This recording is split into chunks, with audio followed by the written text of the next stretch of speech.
তো বন্ধুরা পার্ট 3-তে আপনারা দেখেছেন শুকনো নুডলসের রিভিউ। তো এখন আমরা দিচ্ছি মাখা নুডলস, যেটা স্যুপের মতো লাগে। তো আমার এক এক করে সব বন্ধুকে দিয়ে দিলাম, তো ওদের থেকে রিভিউটা নেই। দেখ খায়া দেখো রিভিউটা দে।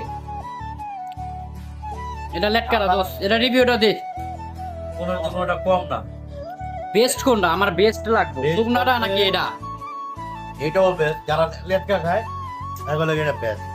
লেটকা খায় বেস্ট কইয়া লাভ নাই। যেমন দেখা যায় একটা বাসা পাকায় দিল, এটাতে একটু মশলা বেশি আছে। মশলা বেশি না, এটা মজা লাগে না ওইটা থেকে। এটা মানে সবাই দেওয়া যাবে না, সবাই এটা পছন্দ করে।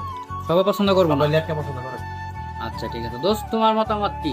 তো এটা ভালোই খেয়ে যাও। শুকনাটা বেশি এটা ভালো। মজা। আচ্ছা, আর তোর ভালো লাগে সেম শুকনা নাই ভালো। শুকনাটা? মশলা আচ্ছা বাবা, তোমার ভালো লাগে কোনটা? আচ্ছা।